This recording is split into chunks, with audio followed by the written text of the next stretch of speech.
हरिओम। वैरागी होना। जब मनुष्य इस संसार में किसी भी धार्मिक या रीति रिवाज को तरफ ध्यान ना जाए, आस्था ना रहे, या फिर पद प्रसनाम की तरफ ध्यान ना जाए, पारिवारिक जीवन की तरफ ध्यान ना जाए, स्वयं की जिंदगी के जो सुख है दुख की तरफ ध्यान ना जाए, उनका सिर्फ एक ही लक्ष्य है, मूल तत्व को प्राप्त करना, ईश्वर के जानना, जो से ही वैराग्य होता है। तो जो बहुत सारे संत साधु सन्यासी रहते हैं और वह संसार में विचरण करते रहते हैं, उस ब्रह्म की चिंतन करते हुए या ईश्वर की चिंतन करते हुए, उसको पाने के लिए, उसको जानने के लिए, उसको समझने के लिए। तो जब उसको नहीं जानते तो बहुत दूर लगता है ईश्वर, जब जान लेते तो स्वयं के हृदय में लगता है, आस्था के रूप में बहुत करीब लगता है। तो वही ब्रह्म है और वही ईश्वर है। और जब वैरागी को जब ईश्वर की प्राप्ति हो जाता है तो फिर वो पूरी तरह से इस संसार में सजग हो जाता है, मतलब अपने धार्मिक आस्थाएं रखकर रीति रिवाजों का पालन करता है, अपना रोजगार, राजनीति, व्यापार, कृषि, नौकरी, धार्मिक गुरु कुछ भी बन सकता है। फिर वो पारिवारिक जीवन भी जी सकता है, सजग हो जाता है। और फिर उसके बाद जो अपने पसंद नापसंद, अपने व्यक्तित्व का और सुख दुख का ख्याल रखता है और सजग हो जाता है और बुरे लोगों से सतर्क रहता है। किसी प्रकार के जो नुकसान होता है, आर्थिक शोषण, शारीरिक शोषण, मानसिक शोषण या भावनात्मक शोषण से सतर्क रहता है। और किसी भी प्रकार की विपत्ता आता है तो सावधान हो जाता है, उसका अपने बुद्धि के और अपने ज्ञान के सहज स्थिति से उसको निवारण करता है। तो वैरागी होना ईश्वर की तलाश करना है, उसे संसार में रहते हुए भी वह किसी इच्छा नहीं रखेगा। फिर वह वैरागी से फिर संसारिक हो जाता है ज्ञान प्राप्त करने के बाद। अब कुछ लोग हैं जो हमेशा वैरागी ही धारण कर लेते हैं, ब्रह्मचारी होकर इस संसार में विचरण करते रहते हैं और भिक्षुक भी बन जाते हैं।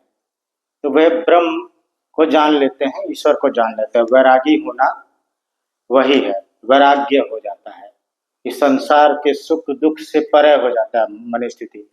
जैसे साधारण सभी मनुष्य लोग बहुत ही ज्यादा गंभीर है अपने जीवन में, रोजगार में, परिवार में या अपने पद प्रसन्नाम में, वह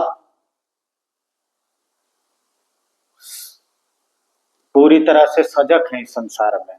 और इसीलिए ही साधारण जो जन है उस धार्मिक ज्ञान के जो है ईश्वर की तलाश से थोड़ा सा दूरी हटाता है उनका अंतर्मन, कि आप वैरागी हो जाओगे, संसार से दूर हो जाओगे।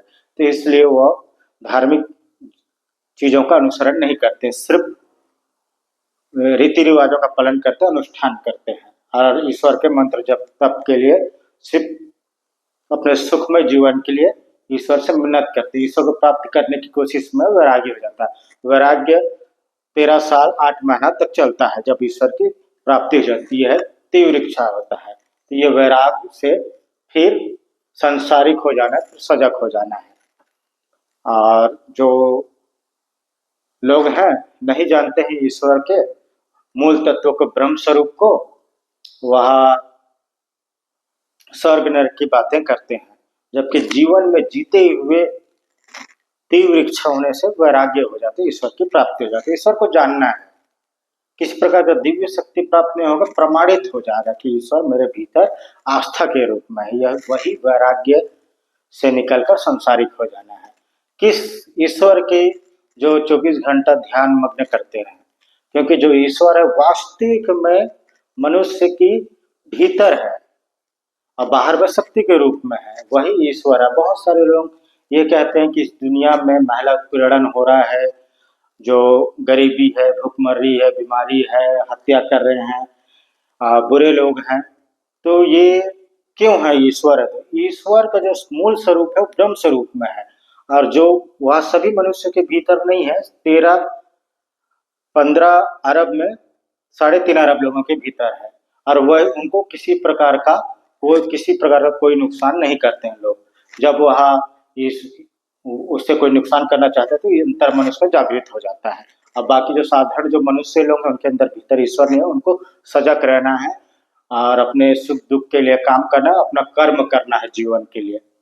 क्योंकि वहाँ ईश्वर उनको मार्गदर्शन नहीं दिखाएगा। सिर्फ 3.5 अरब लोगों के लिए ही ईश्वर का जो पिंड है, जो उनके भीतर है, तो उसी को ही जानते हैं। और बाकी लोग भी संसार के जो लोग हैं ईश्वर को जान सकते हैं, पर वो अपने भीतर में ईश्वरीय तत्व को नहीं पाते हैं।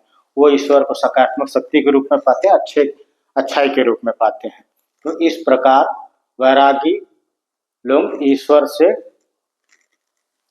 को जान लेते हैं। और जो गरीबी, भुखमरी, बीमारी, अकेलापन और महिला उत्पीड़न, तो ये स्पष्ट रूप से उनके भीतर ईश्वरीय तत्व नहीं है। और जिनके भीतर ईश्वरीय तत्व नहीं है, वो उनके साथ बुरा कर सकते हैं अगर वो बुरे हैं तो। इसलिए लोगों, साधारण मनुष्यों को स्वतः ही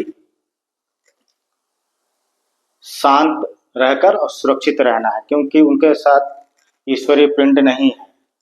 और जो बाकी जो मनुष्य लोग हैं, उनका जो जीवन का निर्धारण ईश्वर करता है कि जन्म, मृत्यु, रोजगार, विवाह, पूरा उनका विधि का विधान टाइप का उनका जीवन रहता है। और वो अपना अनुभव करते हैं, उनके साथ भूत प्रेत की घटनाएं हुए वो सभी के साथ होती है कभी ना कभी, उसको बहुत सारे लोग नेग्लेक्ट कर देते हैं। और कुछ लोगों के साथ जो है दैवी घटना भी हो जाता है। जिनके साथ दैवी घटना मन हुआ, तो उनको ये जान लेना है कि उनके भीतर ईश्वर का वास है। जैसे किसी धार्मिक स्थल में किसी प्रकार का मन्नत की है तो वह पूर्ति हुआ, फिर या तो उनके किसी प्रकार का जो सपना है सच हुआ और भविष्य कुछ दिखा और ईश्वर की स्तुति करने से शांति प्राप्त होता है, तो उनको ये जान लेना है कि उनके भीतर ईश्वर का वास है, ईश्वर ब्रह्म स्वरूप में उनके भीतर है और किसी भी आस्था के रूप में, किसी भी देवी देवता के स्वरूप में और परिकल्पित करते हैं। इसीलिए इस चीज को समझते हैं। यही वैराग्य को से निकलकर संसारिक हो जाना, और संसारिक होना ही जरूरी है, क्योंकि जो ब्रह्म तत्व है वह ईश्वर ज्ञान प्राप्त करके जिसको संसारिक होना, उसको संसारिक बना देता है। रोजगार और पारिवारिक जीवन और उसके सुख दुख का ध्यान रखता है कि वह दुखी ना हो। इस प्रकार का है। जय श्री राम।